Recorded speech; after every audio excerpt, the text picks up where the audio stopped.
At this point, I would also like to point out there is a long 3-week workshop coming up at Hyderabad supported by International Brain Research Organization, IBRO-UNESCO workshop on computational and theoretical neuroscience. Of course, unfortunately, the day is past, but there are events happening, and I think this is a very, very nice sign for Indian scientists. I work in Department of Computer and Information Sciences, and I also am associated with Center for Neural and Cognitive Sciences.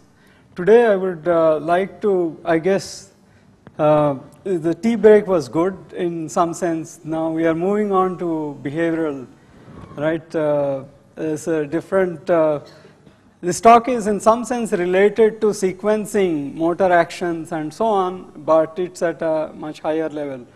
We are studying the behavior of this so-called implicit sequence learning. I have organized my talk primarily the first part as a kind of a tutorial on what is this implicit learning and various paradigms, methods, and I'll briefly touch upon computational models, so it is it fits with the INCF framework. But these models have been very useful in understanding implicit learning. And then today I would particularly talk about the role of attention, what role attention plays in implicit learning, and share some of the results that my student who has done an MPhil thesis at our center, Anuj Shukla, the results from his thesis work on this theme. And at this point I would also like to acknowledge, before I start, the help from a hospital at Hyderabad, Nizam's Institute of Medical Sciences, allowing us to use their eye tracking facility, although the study at this point was done only on normal subjects, normal participants. So what is implicit learning? Well, it has been quite hard to define, and I'm quoting this from an old survey from Axel Clearmans, but the situation remains pretty much similar even at this point. Implicit learning is, it's what is written here is not a definition, but a way to understand this. It's incidental learning. Learning, you are processing stimuli, and there is something that happens within your system that's incidental, and the ability, broadly, ability to learn without awareness, or we call learning is implicit when we acquire new information without actually setting out to do so, without really intending to do so, and in such a way that the resulting knowledge is difficult to describe or express. That you possess the knowledge, but when I ask you, can you describe what you learned, it will not be able to describe or express. So to kind of summarize, this is the learning where we know more than we can tell or describe.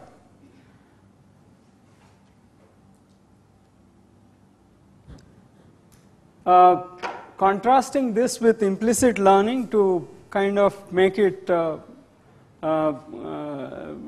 make our idea of implicit learning more grounded. In explicit learning, in, for example, tasks like learning how to solve a problem or learning a concept, it is typically hypothesis driven and fully conscious, as opposed to what happens in implicit learning. And there are abundant examples in real life of learning implicitly. Two of them I put down for their importance. Language acquisition and use involves a large part of language acquisition and use involves implicit learning.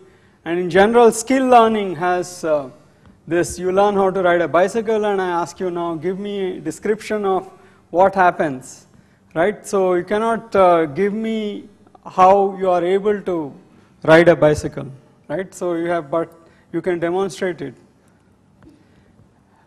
So there are going on to distinguish from other areas of study, particularly subliminal perception research, where there has been a lot of work on priming and priming by subliminal stimuli. In implicit learning, typically the stimuli are supraliminal as opposed to the subliminal perception research. And similarly, implicit memory research, there's a large body of work on memory being implicit aspects of memory. So unlike that, what characterizes and distinguishes implicit learning is that this learning is sensitive to structural relationship between stimulus items, not as much to specific stimuli themselves. So what follows what, the relationship is what is emphasized. Now, there are three major paradigms in implicit learning, common paradigms for studying, investigating implicit learning: artificial grammar learning, dynamic control task, and sequence learning. I'll give you a brief idea what these are. Back in 60s, Reber proposed this artificial grammar learning. On the right hand side, you see finite state grammar, where the way to understand this, there is an input.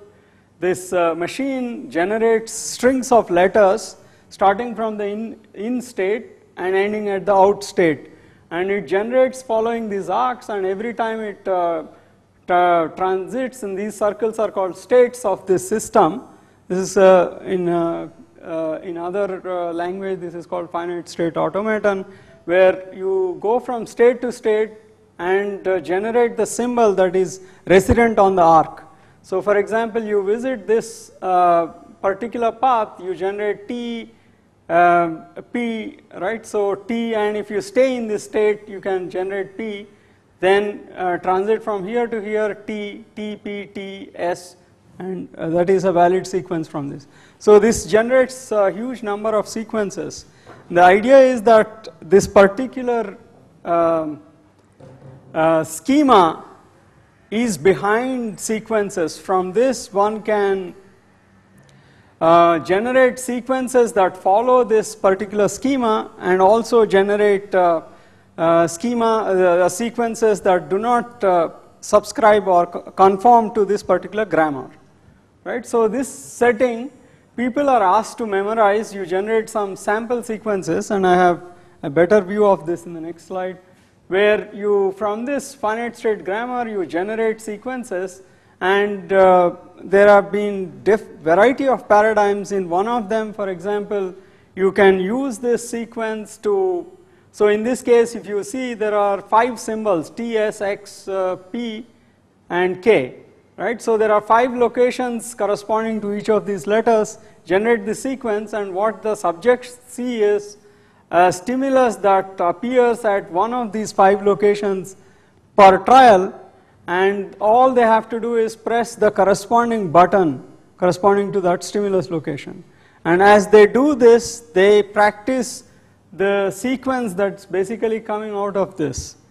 And there are grammatical sequences. They do many trials of this, and there's implicit learning that ensures, and there is a test trial where you are given a grammatical string, you are given a string, you don't know whether it follows.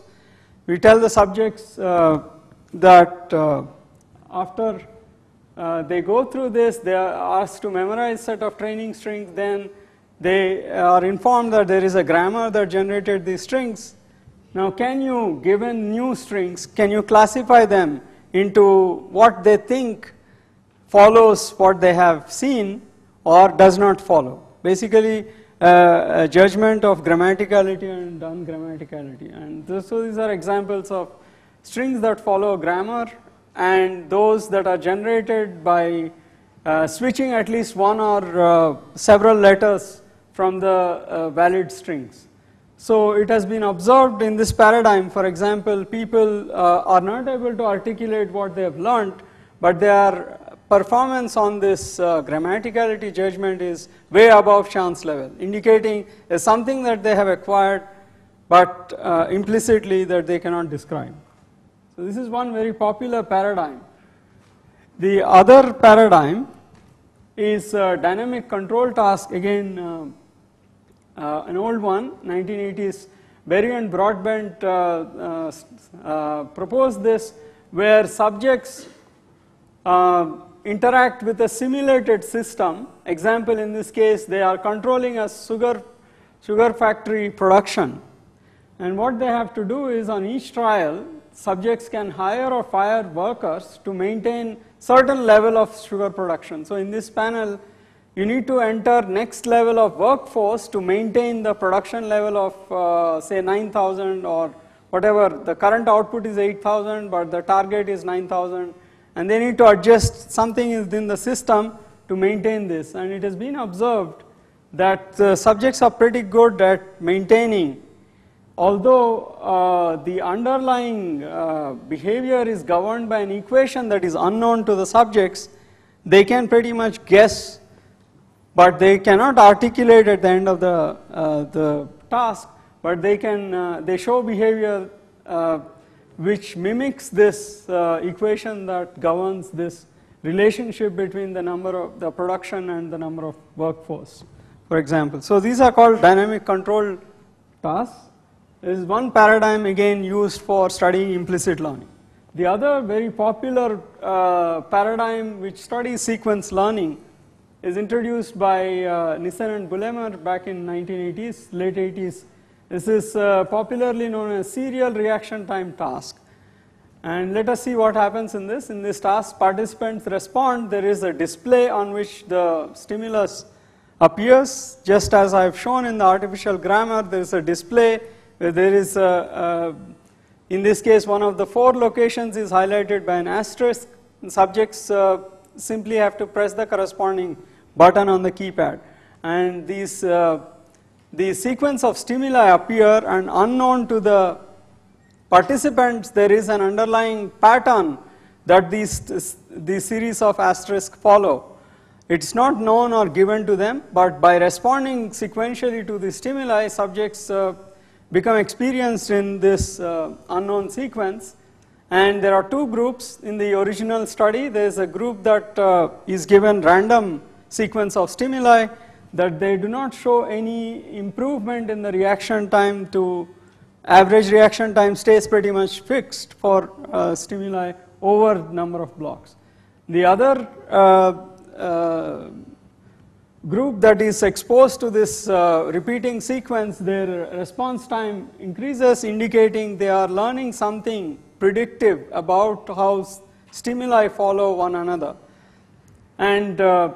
And at the end of this, when you debrief, when you ask the subjects, can you, for example, generate or give, and I'll talk about methods of eliciting or understanding what knowledge has been acquired by subjects.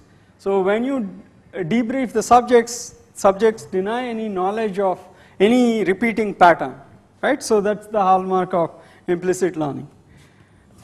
Okay, so this is another view of that.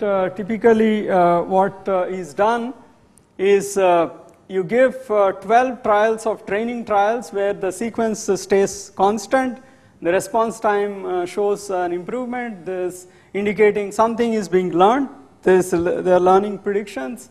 And in the 13th block, typically you change the sequence to another unknown or unseen one, untrained one, and the reaction time goes up. And when you introduce the sequence again, it comes back to the level where they were before. So this is typically, and the effect size in this case is the amount of the reaction time difference between the blocks that are adjacent to this, before and after. What is the average reaction time here versus this? This difference is kind of an index of how much learning happened within this. So again, the typical behavior here is that subjects deny knowing that the stimuli followed a particular sequence or any sequence. Okay, so the other issue within this implicit learning literature is how do we establish knowledge, some knowledge acquired and that resides implicitly. There are 3 major ways of doing this within the literature: verbal reports from the subjects, forced choice tests, these are more objective, and subjective tests. In the free report, this paradigm introduced by Matthews, you have two groups of subjects. One, original subjects called original. They are exposed to grammatical strings. Remember that AGL paradigm, artificial grammar learning paradigm. Training phase, then they classified new strings in the test phase. After every 10 classification decisions, they were asked, can you give some instructions of how you are classifying? Right? So they give some things, T should follow R or whatever, and use those instructions, give those instructions to so-called yoked subjects that follow these instructions, and they classify the same stimuli. And it appears the original subjects were always about 30% better than yoked subjects. Meaning that whatever knowledge they are expressing is not reliable enough for the yoked subjects to classify test strings, but their performance itself is superior. So they are using knowledge that they do not have access to in some sense. This is one way to test. This is the free report version of elicitation of the knowledge. The forced choice tests, which are the tests of choice in most of SRT tasks, force the subject to respond regardless of confidence and make sure that there are appropriate cues present so that the test is sensitive to this knowledge that they've acquired. So for example, after training on grammatical strings, participants are asked to classify new strings. After each classification, subjects underline the part of the string that makes it ungrammatical. For example, if this is the string and TR is what is ungrammatical, they outline that this is what makes it ungrammatical. For example, TR cannot occur starting in the second location. If that's what so this is more objective, and there are several methods of doing this objective way. And the other one, which I will not discuss too much, but subjective measures, where the basic idea is the issue that we need to keep in mind, absence of discrimination performance is good evidence for absence of conscious knowledge, but presence of the discrimination performance is not good enough for conscious knowledge being acquired. So you need a measure in this subjective measure, you need a measure that is tuned to conscious knowledge rather than any kind of knowledge, right? So subjective measures are one other way. Now moving on, we discussed so far various paradigms, various methods of eliciting. Now what are the mechanisms that perhaps that underlie this type of implicit learning? Taking artificial grammar learning as a paradigm for implicit learning. So these are sequences, ignore all these boxes, but these are various grammatical strings generated from the finite state grammar. There are broadly four mechanisms that are proposed from a computational perspective. The first one is rule abstraction approach. Basically, given these strings, you have a learning algorithm that picks up regularities, rules within this. So some sort of a symbolic knowledge is generated from in the form of production rules or discrimination trees or a classifier. So for example, in this, your rule learning algorithm can pick up, if the string begins with T or P, then it is a grammatical string. So that kind of rule could be extracted. So people said this is perhaps what underlies implicit learning, although it is not this rule knowledge is not accessible to the subjects, but that's what is acquired implicitly. The second major approach is fragment based and chunking approaches. These exploit redundancies in the training material, right? So they look at what is a chunk that repeats in many of these sequences in the training example. So VPX is a pattern that occurs in several of these strings, and this kind of fragment based approach picks up database of such subsequences that underlie grammatical sequences, and use this to classify the new strings that come. Right, so this is one paradigm. The other is exemplar-based approach, where the whole instances are memorized during training and new exemplars are classified. You have some sort of a similarity metric that directly compares these strings and gives a score of how likely it is going to be a grammatical string based on this example database. The final one, most powerful approach and lot of work in this area, is distributional and statistical approaches, including neural network models. What they develop some sort of a model of the underlying statistical constraints present in the sequence of letters. So using associative learning mechanisms, one example is L-Man's simple recurrent network. This is used for mimicking AGL type of string learning. So in this approach, current element, it's a L-Man's simple recurrent network is a 3-layered backpropagation type of learning method, where you have input layer, hidden layer, and output layer. And hidden layer has this kind of a one-to-one copy of the previous activations are kept in a context layer, and this combines with the next input. And as you can see, as time goes on, the temporal window in which this context looks at increases. And as it learns, this temporal window looks at the relationship between successive items. So what this, after learning what this network is able to do, given the current element, it has a prediction what follows next. And the knowledge within this network is implicit in the sense of it being distributed over the weights of the network. Although this is a supervised learning approach, there are other methods proposed in the literature which work on unsupervised or self-organizing type of approaches. For example, people used autoencoder type of networks to learn these grammatical strings. Okay, so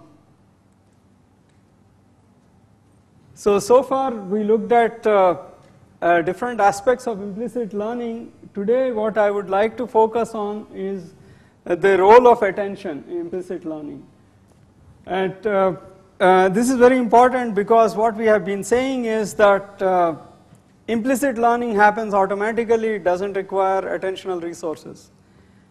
Right? So if it is automatic and it engages some independent system, it should be possible to obtain learning even in conditions where attention is engaged, for example, in a secondary task.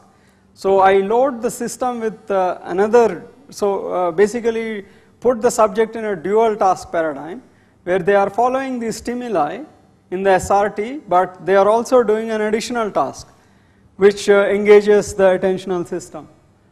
And typically the secondary task requires subjects to keep running count of, for example, tones being presented, ask you give a cumulative count of tones of certain frequency, high frequency or low frequency. Right? So the idea is that if it is really, it does not engage attentional resources, you should have pretty much no impairment in sequence learning. Now the current literature is very equivocal about the role of attention. Overall, what the position people have taken is IL is, implicit learning is relatively robust in the face of distraction. Many studies that point out this, IL perhaps processes possibly occur in parallel with additional processes that are more dependent on the availability of attention, intention, and so on. Right? So this is the view, but recent finding of Shanks and Shannon, it claims that attentional demands really, they have shown in a task that it impairs implicit learning. So still there is some inconclusive nature of the role played by attention in implicit learning. What we decided to do is two things. One, look at this implicit learning in oculomotor system and also probe the role of attention. So oculomotor, I'll skip this, the result of Shannon, but I'll come back to if there is a basic thing that they have shown is, you remember now, by now you're familiar with this kind of a graph where you have blocks, the up to 11 blocks of training and 12 test, 13, 14 they come back. And in dual or single repeating sequence paradigm, you get the classic SRT effect. But when you load up the system with a dual task, whether the sequence repeats or whether sequence follows some sort of probabilistic, it's not a fixed sequence, but it follows same probabilities that the original. In both conditions, the effect, if you introduce a new sequence, there is no, so subjects do not show this kind of a rebound increase in the RT, right? So oculomotor SRT, there is relatively less work in this. Basically you ask subjects to move their eye, so the saccadic system is doing implicit learning, and look at if you get similar effects. One study in 2007 basically follows the classic paradigm, except now in this the stimulus and the response are directed to the same location. Right, so this mapping is maximally, compatible. Whereas in the other case, manual paradigms, typically you have display, visual stimulation, and then the motor response is on another response system. So we used, or in this paradigm, Kinder 2007, they have given a sequence that follows this location. These numbers are, I guess, numbered 1, 2, 3, 1, 2, 3, 4 like this, and what is shown is a sequence of 12 locations where subjects make a saccade to that location. Now what they have shown in the study that oculomotor system also exhibits SRT, right? So this implicit learning. And the classic SRT effect is observed. However, what we saw is that there are some methodological issues with this study, so we wanted to address those and then use this paradigm to study the role of attention. So do we, for example, see attention impairs oculomotor implicit learning or not? But before doing that, there are a couple of issues that we had to address. That in their study there was no control group that is exposed to, for example, a random sequence, and then the other was they used a tone because you don't have control on eye movements and you have the stimulus, you have to direct your attention there, and there is an infrared camera that is tracking your eye location. So you don't know whether you have fixated your saccade, landed on the stimulus location or not. So in order to give a feedback, what they have done is if it doesn't land in an area near the stimulus location, they give a beep, and then the subject has to make a corrective saccade.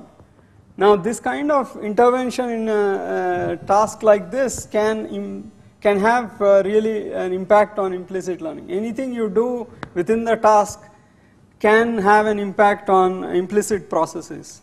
So what we did is remove that. We have what is called an area of interest around this. As soon as the saccade lands in that area of interest, the display shifts to the next stimulus and they have to make a next saccade. So this saccade sequence is what we recorded. This is an example.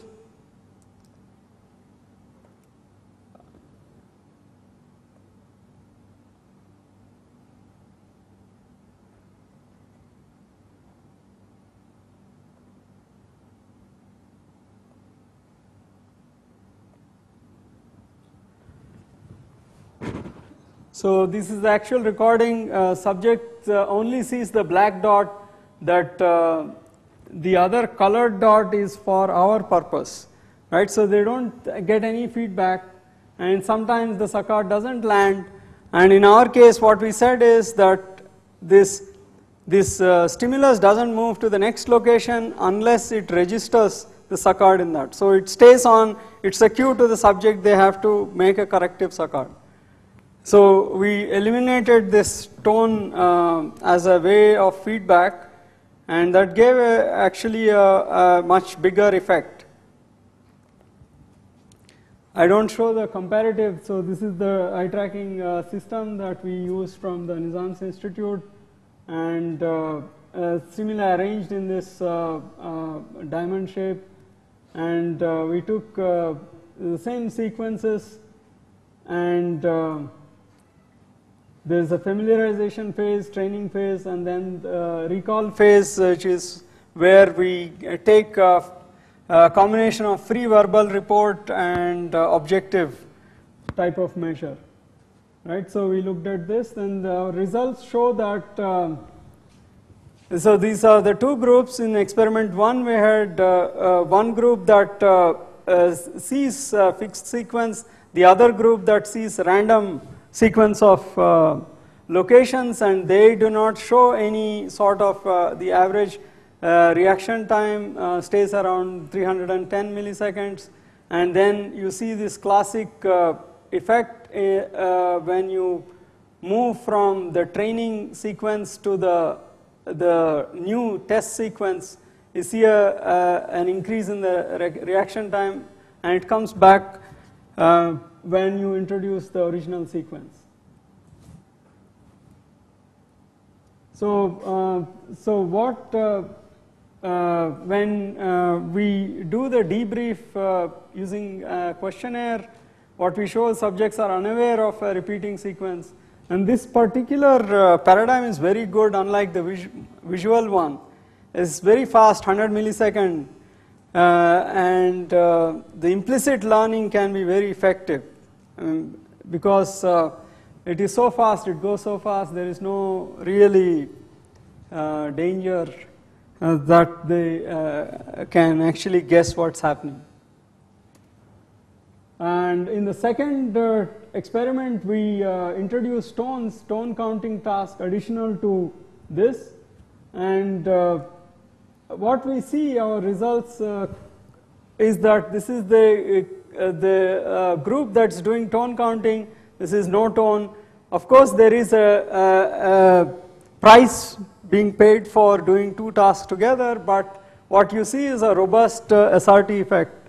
Even with tone counting, they show sensitivity. When you introduce a new sequence, there is an increase in RT, right? Indicating that they have realized it is not the same sequence, right? So there is no predictive. I mean, they are as predictive in the dual task as in the case of the single task, right? So these are all some details of those results. And we also calculate what is called a D score, which is the difference in the reaction times between the test block and the average of the two blocks that pre and post that are located pre and post the test block. And you see that although we see a slight difference, but it's not statistically significant between the two groups, the difference is large between when they are doing a new sequence versus when they are exposed to the training sequence, indicating again there is knowledge that is acquired implicitly. So our conclusion, implicit learning unaffected by attentional demands in the oculomotor SRT. And this is just one more thing just to show that the difference between the actual count and the count generated by the subject is close to, where the difference is very minimal. So meaning that they are doing the second task also equally well, and they are not just ignoring the tone counting. Okay, to summarize, experiment 1 establishes, in our opinion, methodologically more robust way of showing oculomotor system also undergoes implicit learning. Not very surprising, but just that I think this kind of paradigm is very powerful. And second is that this is so our result adds weight to this camp that says attention really does not attentional demands do not impair implicit learning. So you have these two positions, and the current results point to perhaps a parallel independent system that engages when you are experiencing series of stimuli and acquiring internally some relationship among the stimuli. So in conclusion, what I have done today is to show you that a given tutorial overview of what is this implicit learning research.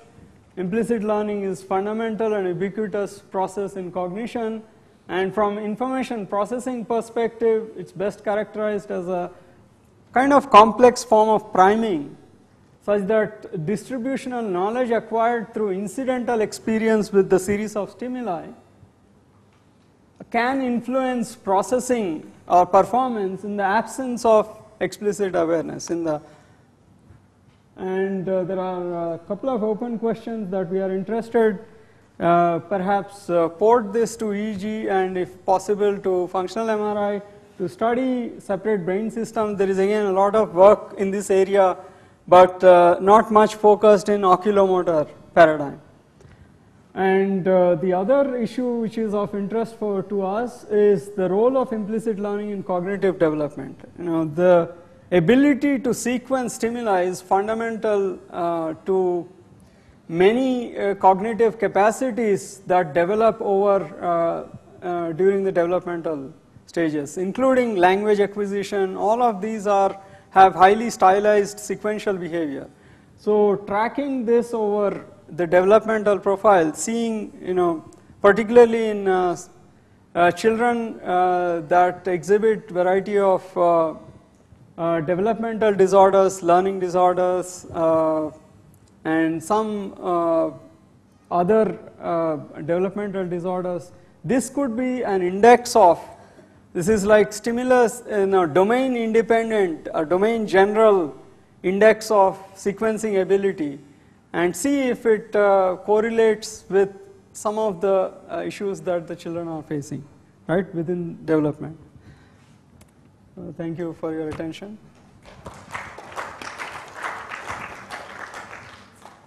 Thank you, Dr. Questions?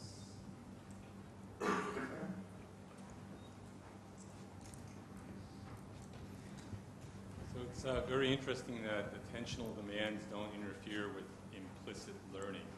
And I thought maybe this system could be productively used to try and figure out what kind of neurotransmitter systems might modulate implicit learning. For example, can you do these tasks in the presence of drugs like caffeine, which is thought maybe to enhance learning, or nicotine, or narcotics? Right. To see things that would affect kind of awareness, but may not affect or maybe enhance implicit learning. A very good suggestion. I've actually totally not covered anything about neural correlates or what.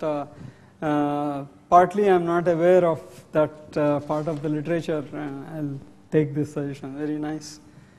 Way to manipulate this aspect and see what happens to the implicit process. Give one group lots of coffee. Huh? Give one group lots of coffee and control. Right. Okay. Yeah. Oh, just that. I was just wondering if it's worth measuring the the pupil diameter along with the whole. Because there's a correlate of attention. Correlate of? Of attention, at least the locus coeruleus kind of. So you could actually, while you're doing the tracking, you could actually measure the size of the pupil diameter, right, on your. Right. Okay. Just see that varies, or it's independent. Right. Thank you. multitasking is something that many people anyway do most of the time. But within that, if learning is happening while the other tasks are anyway being conducted, so I think are you referring to subcortical or cortical processes? If you say that there are two separate or parallel circuits, neural circuits engaged in this. Where Yes. I think child sort of starts with implicit learning, and then in the school they are made explicit learning, and people sometimes criticize that. So please convey your thoughts on that. Right. Yeah, there's actually a nice review paper that I have not really put by Tim Curran in 2007, I think, where he tried to look at the current literature on the neural correlates of implicit learning. So one of the points that comes out is basal ganglia, for example, is very much involved in implicit learning. In that sense, this talk really goes with the rest of the talks that this morning. But cortical circuits are involved more in explicit, and there is also some debate about the role of hippocampus versus basal ganglia in this, right? So I am not completely aware of that area of work, but yeah, the next thing that I put up open areas is brain systems involved in this. Okay, if there are no further questions, thank you very much, Papiraju. And